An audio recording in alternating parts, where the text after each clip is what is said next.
Hailing frequencies open, and welcome to Star Trek Discoverage, the live podcast that boldly goes into excruciating detail about this week's episode of Star Trek Discovery. I'm your host, Aaron Coker, aka Caliban, and I want to make a shout out to Ellen Landry, the only Discovery character to get ganked in 3 separate universes. Joining me on the show, as usual, is my co-host. She's also the co-host of the Generations Geek podcast, a more or less family-friendly celebration of geekdom. It's Ella Pearson. Ella, welcome back to Discoverage. Thank you. It's great to have you here in the 20th week of 23 weeks of Trek.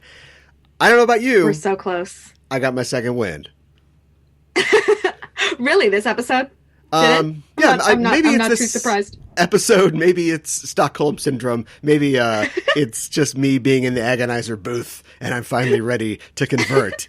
But I'm optimistic. I'm looking forward to what's coming up in the next 3 weeks before we get out of here. Well, good news. Either way, I'm surprised. I feel like the past 2 episodes were like a backdoor pilot for Georgia's show. Felt like that a lot.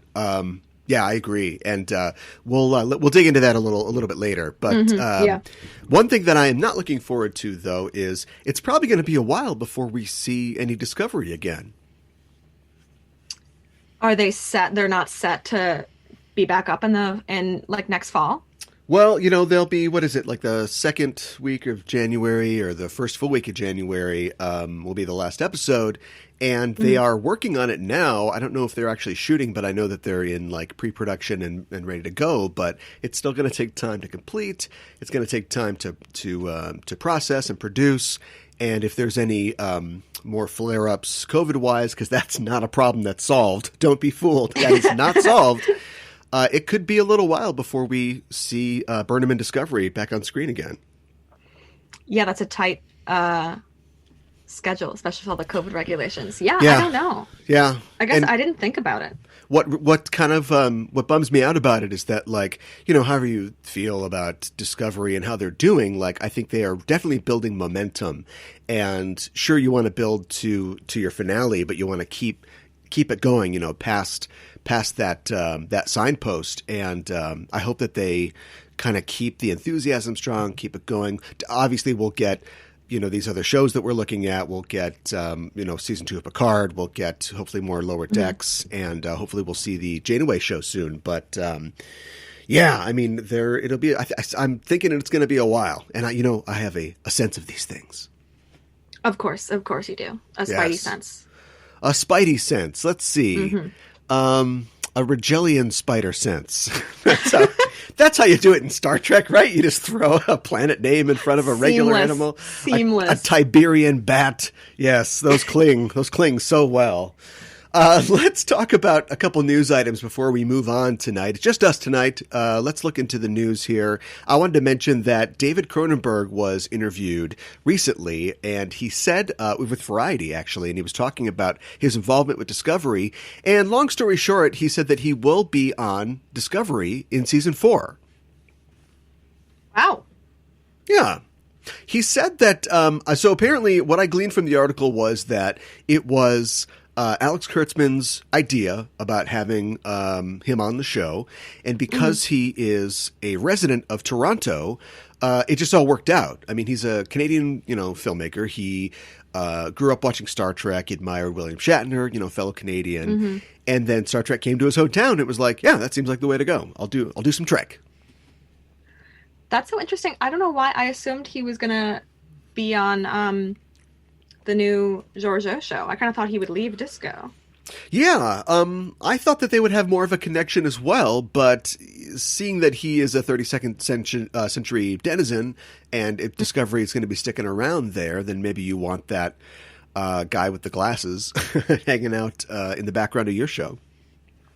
Well, I'm very happy he's staying. Either way, I would like to see more of him. Yeah, I'd like to see more from him as well. I don't know if you heard... I feel like he knows some stuff.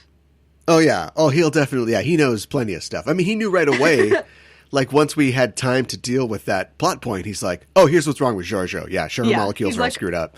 Oh, you didn't know this? Yeah. They're like, wait, can you tell us about this and this? No, I gotta go. Sorry, only that. Sorry. I don't know if you heard the story about the 87-year-old professor Chaim Eshed, who is the former head of the Israeli Defense Ministry's Space Directorate. And he, in an interview with an Israeli newspaper, Yedot Aronot, he said, look, I'm 87 years old. It's time everybody knew the truth. There is a galactic federation that has made contact with Earth, and they have been waiting to reveal themselves to us, but they're worried about the turmoil on our planet. They're worried about COVID. Yeah, and COVID, and they're worried about, they don't want to they've read all the works of Jules H.G. Wells, I almost said Jules Verne, and the Trump administration, and so they're waiting to get in touch with. There is a starman waiting in the sky, but he might blow our minds.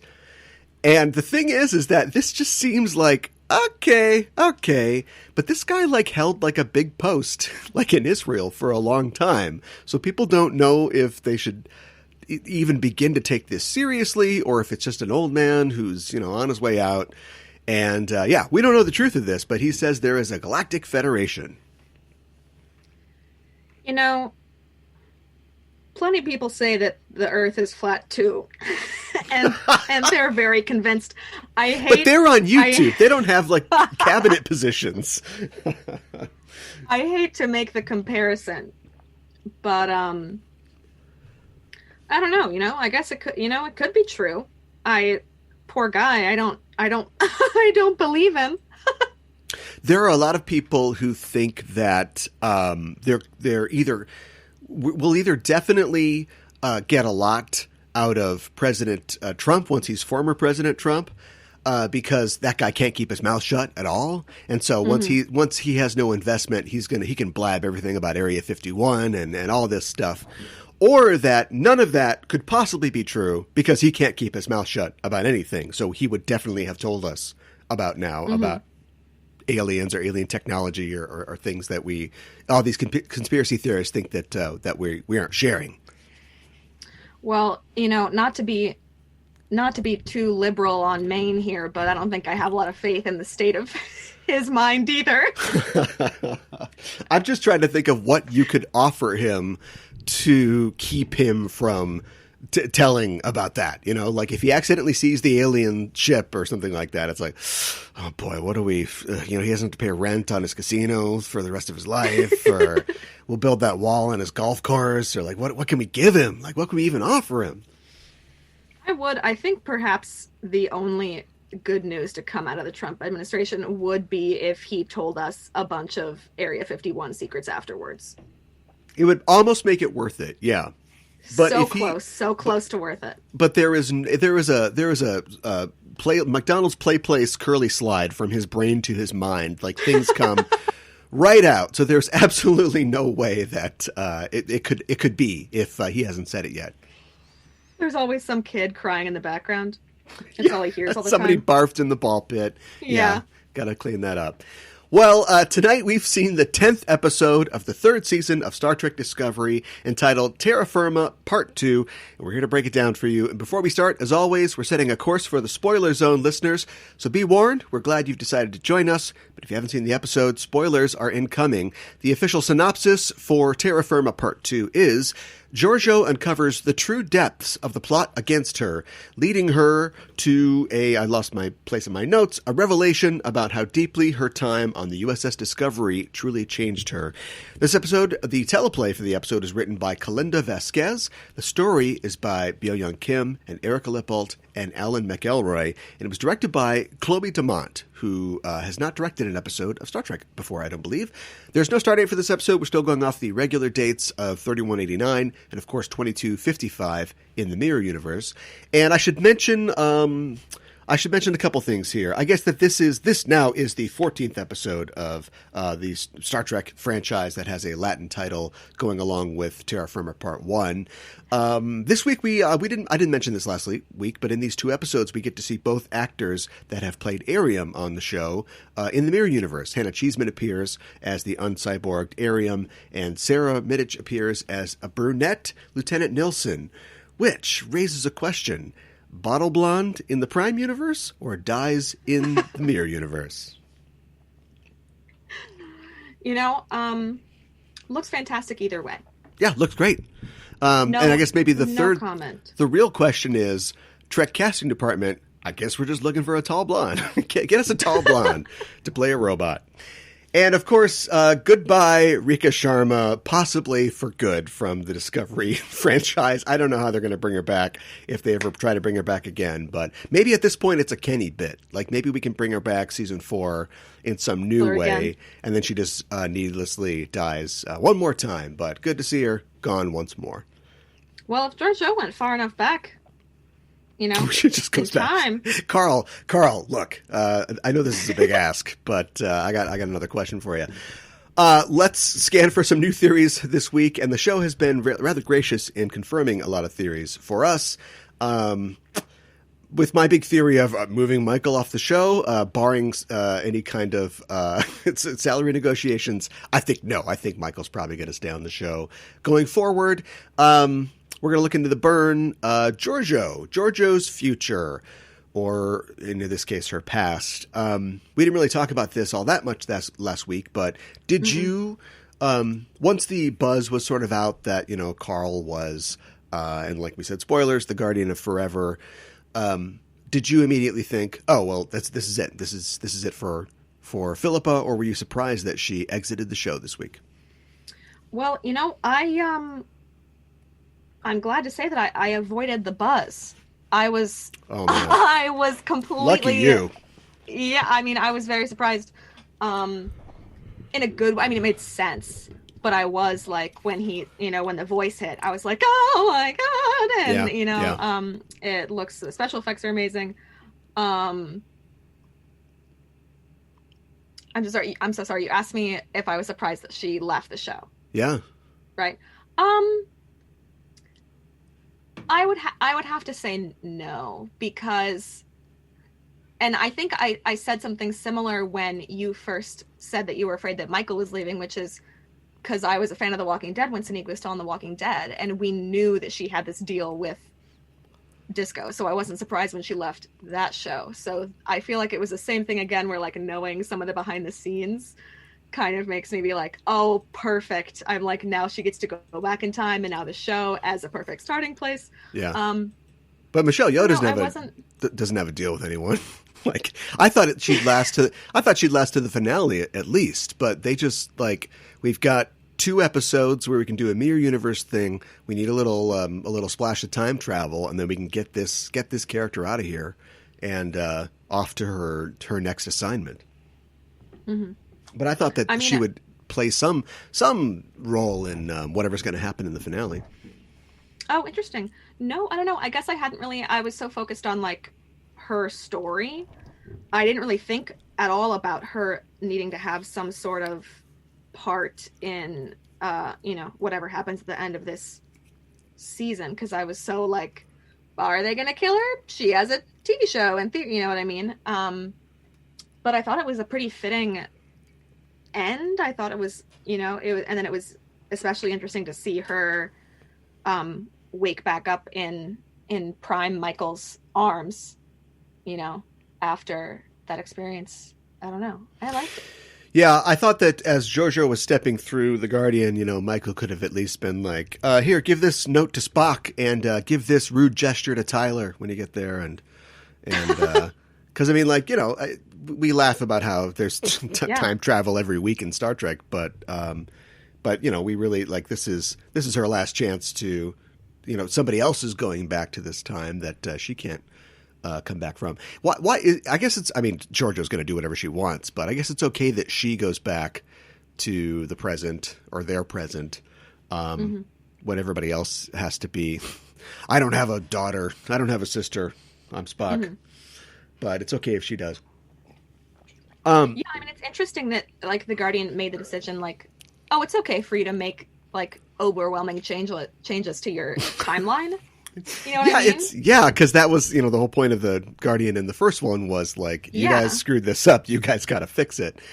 So let's talk about that. I envy you that you didn't see the buzz because I had to watch people all week comb through every single Easter egg in that newspaper that he's reading, thanks to HDTV.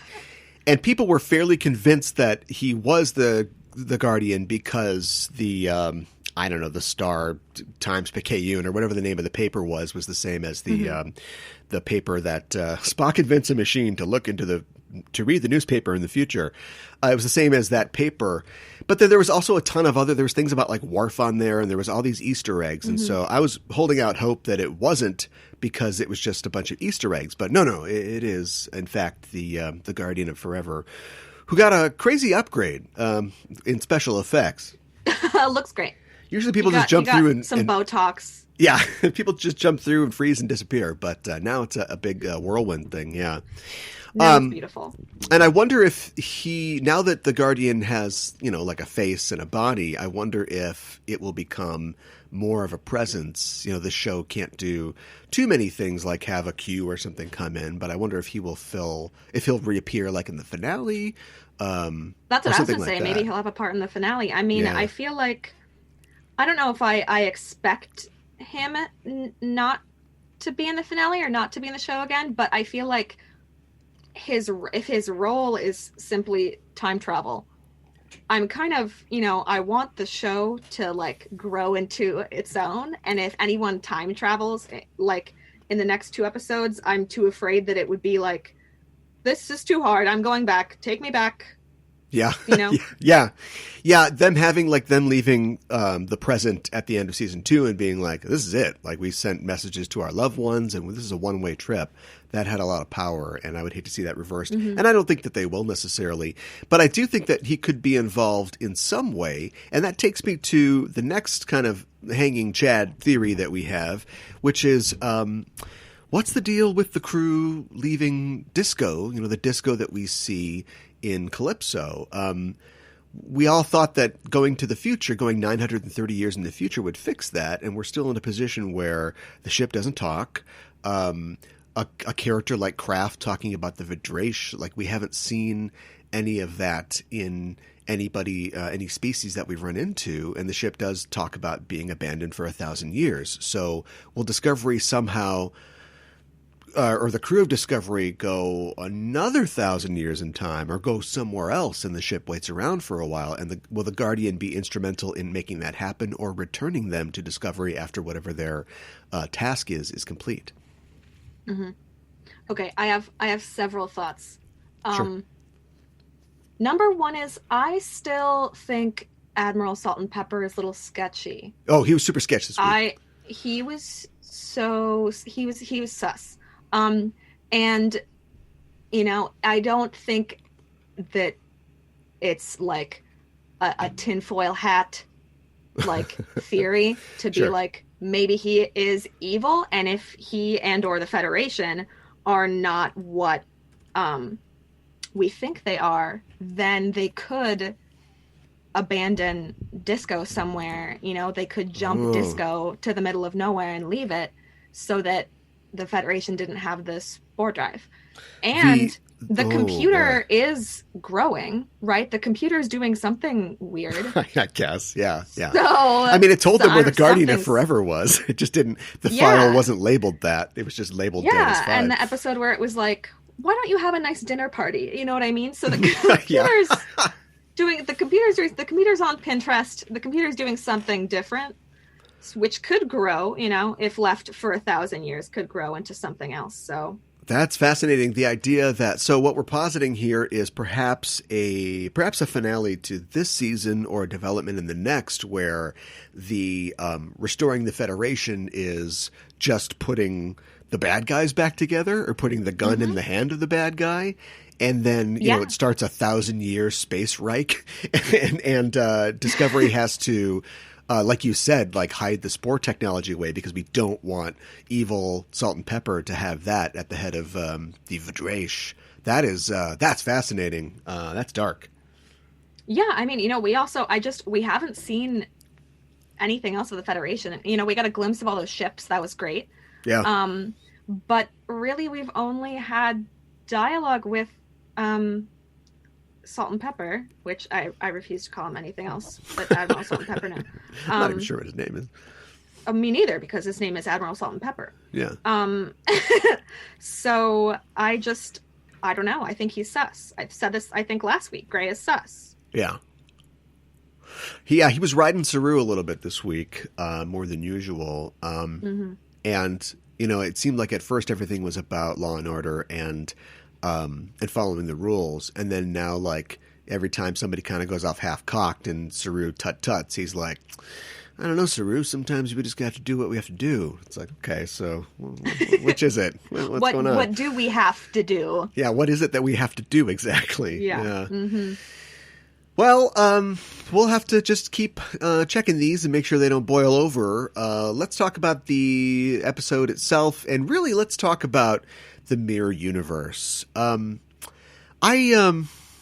don't know. I feel like I have a mixed feeling about the mirror universe. I think it was an interesting idea for an episode where we see people with goatees and everything.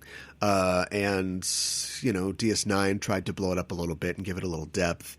But I do feel like we continually get diminishing returns from the mirror universe. And I ultimately, like 50 years out, it's like, what's the point really of the mirror universe? And I'll give credit to Discovery in trying to dig into that. I think Discovery gets as close as you can to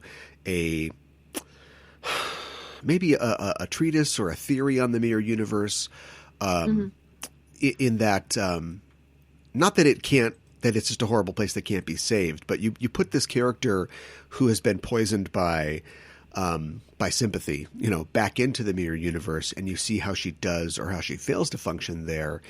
And I don't know. I think that's probably the best way to use the mirror universe. DS9 used it to just bring to let the actors have some fun and just bring other characters in. But it's probably best used when it's torturing a character from our universe, or in this case, a transplant to our universe. Because as she's like, she loves Michael and she knows this is going to be a problem, and she saves her, and everybody's like, "What are you doing?" And I felt bad for Jojo. I'm like, how is she going to explain mercy to an entire universe that sees mercy as being obscene? And so she has to call it all these other things, and she has to say, I've got a plan, and she doesn't have a plan. And I think that was a good place to put. That's a good use of the mirror universe and a good place to put a character. Well, and also, like, I don't know, I had so much fun. It's tense. It's not lighthearted, but it was so much fun last week, in a way, to watch her and to just think the entire time. I was like, dude, that's not your Saru. Yeah. Like, that is not prime Michael. Yeah. And it's fascinating to watch. And yeah, you're right. And the way that she was phrasing things this episode, saying, like, you have to give people something to live for or they'll keep rebelling, and stuff like that, was so interesting. It's going to be very interesting to see, like, what the plans are for the show. I guess what she's going to do you're right, what she's going to do to change a universe like that. And ultimately it kind of makes the statement, I think, that there's nothing you can do, that it is just bad literally is good there, not because of any field, or of energy in the universe, but just because for however long that bad has been good, mercy has been weakness. And so even to have a character try to do this, and it just proves that it's just clearly not going to work. I like that in relation to our universe, but in our universe you have the Federation, which has these liberal ideals that are positive and believes that everybody, given enough time and care, can be saved. It can become positive for society. It kind of writes the mirror universe off as just like, there's no way to help them. They're just going to be like that forever. And I don't know how I feel about that. I mean, I don't know. I think, up until Disco, to a certain extent, what you said about, like, the mirror universe being a way for, like, the actors to have some fun and introduce new characters, is, like, how it's kind of always been. Like, it's always just been, like, here he comes, he has the goatee, they're all evil and sexy, you know what I mean? And so I feel like there's so much we don't know about how they act, because it's always been kind of like this fun bit for the actors and for the viewers. Yeah, and to be fair, like, you know, it kind of evened out a little in DS9, where you've got people like Jennifer Sisko and Smiley, and you know, they're not like, you know, inherently evil, Yeah. but they are outside of the power structures of the mirror universe, which encourage like that brutality and cruelty. So. I don't know. Yeah, I mean, we're literally at the heart of the Terran Empire, so maybe everybody is going to be the worst. One thing that I did, there's like double crosses, there's the coveted triple cross, everybody's crossing everybody else. And like this is something else, just to my earlier point about what is purity in the universe. Owo was so destroyed when she saw Philippa like dying, you know, in Saru's arms. Like Owo was like a true believer. Like she was really... You know, it's evil and she's committed to evil, but she was like the purest evil among them. She was like, I really believed in this terrible emperor who's horrible and cruel. No, please don't die. I just thought that was a really brief thing. She didn't have any lines, but I thought that was like a nice little one-shot character study. Well, also, like, the loyalty of it, you know, is what Giorgio kept saying. It's like, oh, well, you're right, was, like, the perfect evil. She's like, she's the real loyal deal. To the end. She believes in this evil, horrible universe. Something I didn't really like was, like, I like how, like, ferocious and almost feral Burnham is, but, like, she gets, I know we've got to get out of this episode, but she gets off so quickly, and she's just so, her coup doesn't work, and, you know... I think it's like a principle, like, don't make your evil counterpart look incompetent because it reflects bad on the regular person. Like, even Lower Decks got this. Like, when Mariner runs into, like, holodeck Mariner, like, she's just as good as, like, Mariner is, and they are, like, evenly matched. And, like, evil Burnham went out, like, pretty quick. I mean, you know, the series did open with her making a jump decision that in many ways led to a war. Prime Burnham. I feel like she has this streak of like impulsivity, maybe, that then in the mirror universe. But she'd win a sword fight, though. I do think she'd. Well, yeah. I'd like to see it. But you know, she was dehydrated. I don't know. They don't give you. There's no water in those agonizers. You just got to go there the whole time. Only a slice of dry bread. A slice of dry bread, which was so. That was, you know, it was a choice. You know, you think of like I know he was like artisan, like bakery sourdough. Like I know that like bread and water is, you know, is shorthand for like the worst treatment possible. And so she's got a meal and it's like a single piece of sliced bread. And then later in another meal, I was like, that's a little weird for like a spaceship.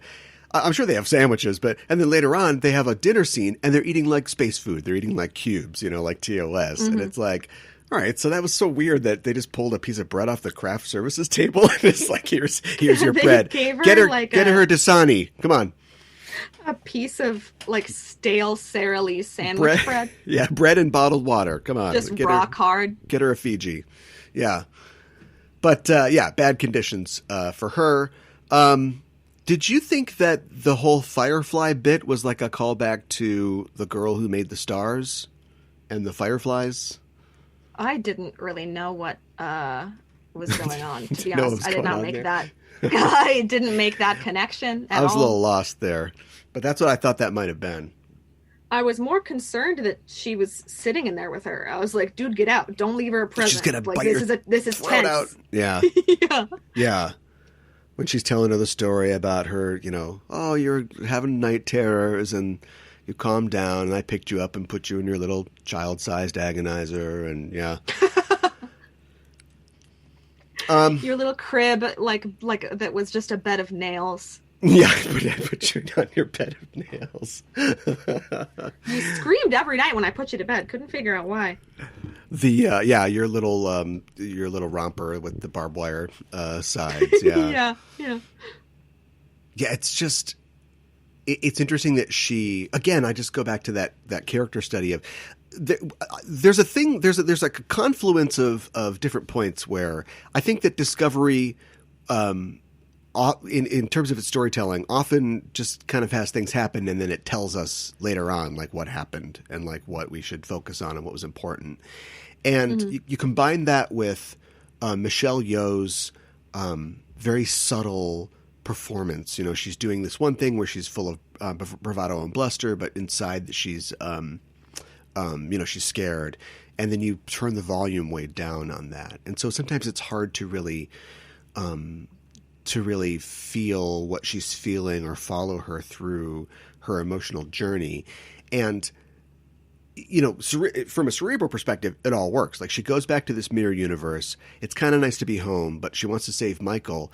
And so she's got the compassion for Michael, but she knows that the tools of compassion in her world are agonizer booth, slice of bread, you know, and to torture her and to put her through this. But yet we've got this scene where, you know, I don't even know if mirror universe parents do this for their kids, but she's got this scene where she's sitting next to her. She's talking about how, like, you know, I was worried. I saw you sleepwalking, and then you were calm, and I brought you back to bed, and then it became a ritual for us to go and look at the fireflies, and it was just like, yeah. I mean, would that be weird? Is that weird? In the mirror universe, do parents just, like, you know, whip their kids and that's all they do, or do they do things like this?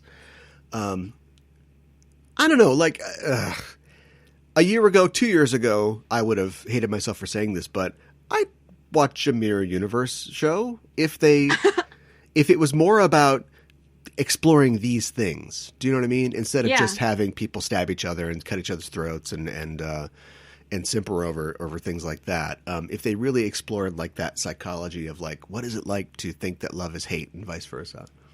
Mm-hmm.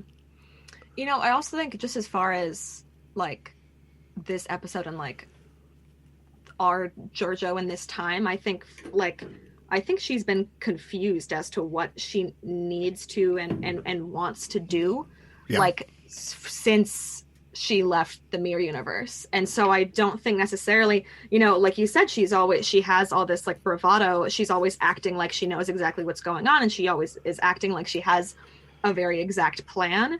And I just think at this point, she really doesn't. I mean, clearly, you know, beyond being prepared for Michael to betray her again, I don't think necessarily she was being very like delicate in her choices. And I think that like having the feelings she's having about Mercy and everything being from the mirror universe also is very confusing.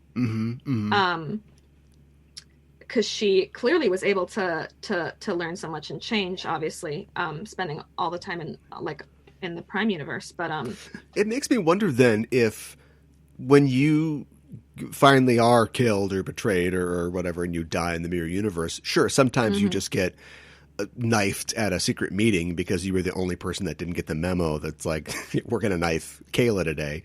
But if like when you get older and just as you get more perspective on the universe, you start to feel, you know, warmer towards people. You start to feel that violence and cruelty aren't as necessary. You get perspective, and then you get knifed in the back because you weren't covering all your bases. You know what I mean? If just the process of maturing, maybe it's a very immature universe and becoming more mature. And what made me think of that is like when she talks about, oh, let's not eat kelpian anymore. It's not because it's cruel. She's like, it's so fatty. And I thought like, oh, is she watching her cholesterol or whatever? And obviously it's because she has compassion for them, but also it's kind of because like, you know, maybe she needs to watch what she eats or whatever because she's getting older. I don't know. I just thought that like young people, teenagers, you know, they're involved more in political movements. They're involved more in like getting in fights and stuff like that. And as you get older in our universe, you start to think like, that doesn't matter. Here's what really matters. Maybe they have that in the mirror universe too. They just don't get to exercise it because the young person who's their second in command sees the weakness and then kills them. No universe for old people. Yeah, I mean, I don't know. It's also like we haven't seen very much of like the characters we've seen in the mirror universe have always been people who have been very successful at gaining power in the mirror universe with mirror universe tactics. And so like maybe on the like lower decks of the mirror universe, you know, they're a little bit nicer, you know, they're just maybe a little snarky, but like, you know, they rock their kids to sleep at night. versus like, well, having a machine that can make Giorgio. anybody disappear really helps. But I mean, like, I think the Lower Decks Mirror Universe show is just a bloodbath. You know, it's just a bunch of like Chekhovs all trying to knife each other.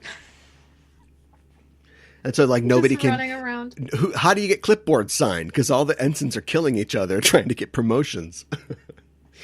The real question is, gosh. do they wig the left side of Detmer's head in the Mirror Universe? How does she go from having the left side of her head shaved on 1 week and then to full head of hair the next week? How do they even do that? I would say full wig, not even half wig, full wig.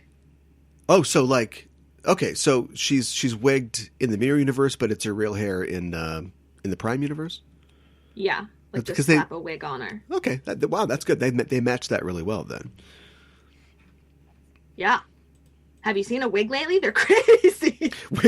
They got digital wigs with all kinds of blockchain technology. Yeah. Have you seen Brave?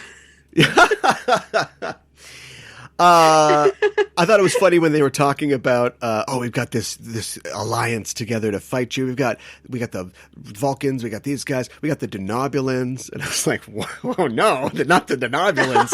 What are they going to do? They're going to force us into a throuple? No, please. I want to see Mirror Universe Denobulans. Oh my god, they all have eyeliner. Spoiler alert. And they big stretchy frowns instead of big stretchy smiles.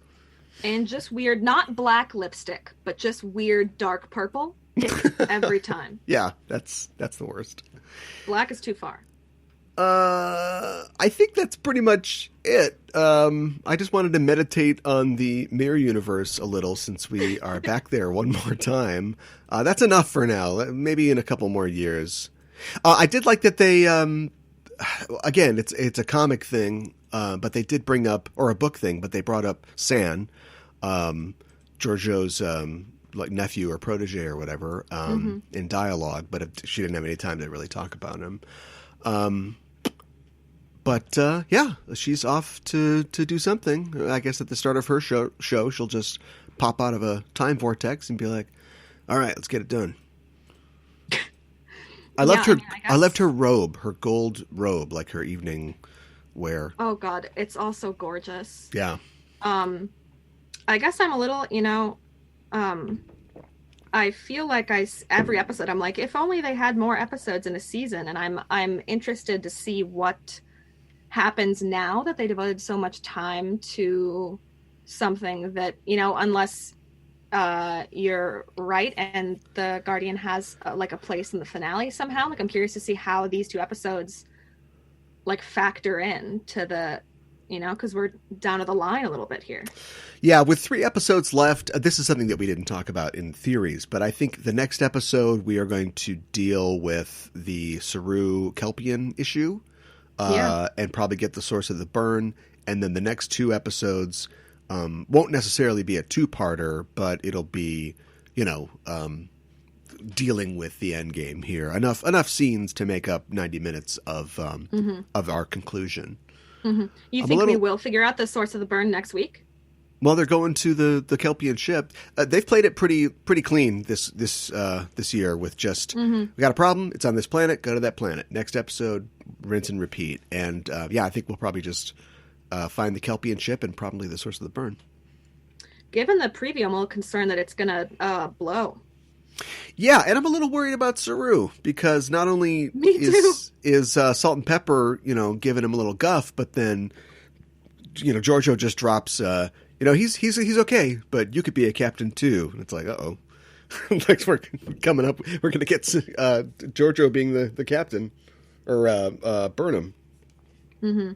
But does that mean Saru dies? Mm-hmm. I'm concerned that he's going to be we take Jerusalem. Jerusalem. I'm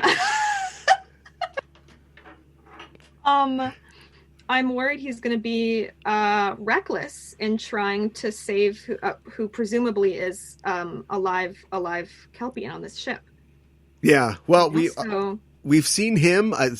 No, not racist. It's a little hard to tell Kelpians apart, but we've seen a Kelpian shoot their spines in a preview. So either that's him or somebody. So it's gonna get heated. Going to be very interesting, that's for sure. I'm very excited. Me too. Well, I think we did it. They hooked you back in. I'm happy. Yeah, well, I just want to see where this all goes. They gotcha. That's the journey we're all on.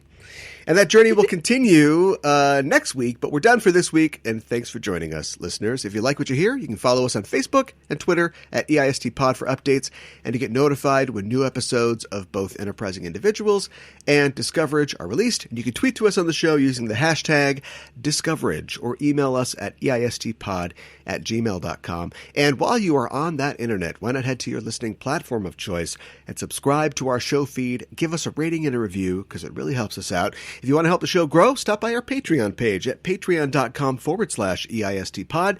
And as always, if you like the show, tell a friend. Discoverage will return next week for the 10th episode of Season 3 of Star Trek Discovery, entitled The Citadel. We'll be here again we'll be here next week to cover it. We'll be going live at 7 p.m. Central, so join us then. You can follow us on Twitter or Facebook to get notified when we're live and broadcasting. And in the meantime, check out our main show, Enterprising Individuals. It's at enterprisingindividuals.com. Every Wednesday on the show, I and a special guest discuss in excruciating detail a selected episode from a Star Trek series. We also have news from the Trek Sphere and interviews with special guests. And on our latest episode, it's our annual Christmas clip show, where we look back at some of the best moments on the show this year. You can hear that. Ella's on that one. Oh, yeah. So check that out. You can hear that episode at enterprisingindividuals.com or wherever you get your podcasts. And Ella, thanks as always for joining me to talk about tonight's episode of Discovery and remind people where they can find you online. It is always my pleasure. My home podcast, Generations Geek, that I do with my dad, is on a little bit of a mini hiatus right now. Sure. Which means that you and everyone else, I don't know about you, can take all the time you need to catch up, so you're current when we're able to start posting again. So everyone should check it out. It's Generations Geek, everywhere you listen to podcasts, and on all social media. We talk about everything. There's something for everyone.